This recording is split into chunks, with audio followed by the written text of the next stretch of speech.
What are the pros and cons of fault versus no-fault divorce?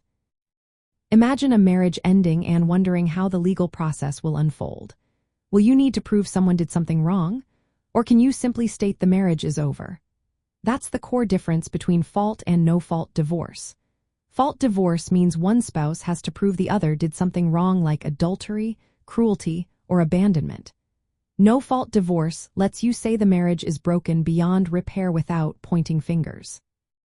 Choosing no-fault is usually faster and less expensive because it skips the need for evidence and court battles. It also keeps things less hostile, which can be better for children and emotional health. Many states requiring a separation period before granting a no-fault divorce, giving couples time to cool off and consider their options. It's a straightforward way to settle practical matters like property division and child custody without airing dirty laundry. On the flip side, no-fault divorce might not be suitable if one spouse feels they deserve more because of misconduct. For example, if there was abuse or infidelity, some believe fault should influence alimony or custody decisions.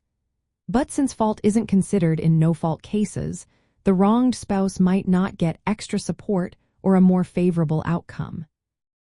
Fault divorce involves proving misconduct, which can be a lengthy and costly process.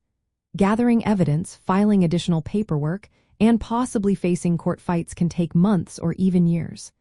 It also tends to stir up more hostility, making the separation more stressful for everyone involved. Sometimes, private details become part of public court records, which can be embarrassing or damaging. In the end, no-fault divorce offers a simpler, quicker, and less confrontational route, ideal for most situations. Fault divorce can be useful when misconduct impacts financial or child custody issues, but it comes with higher costs and emotional strain. The best choice depends on your specific circumstances, your priorities for privacy and fairness, and what the law allows in your state.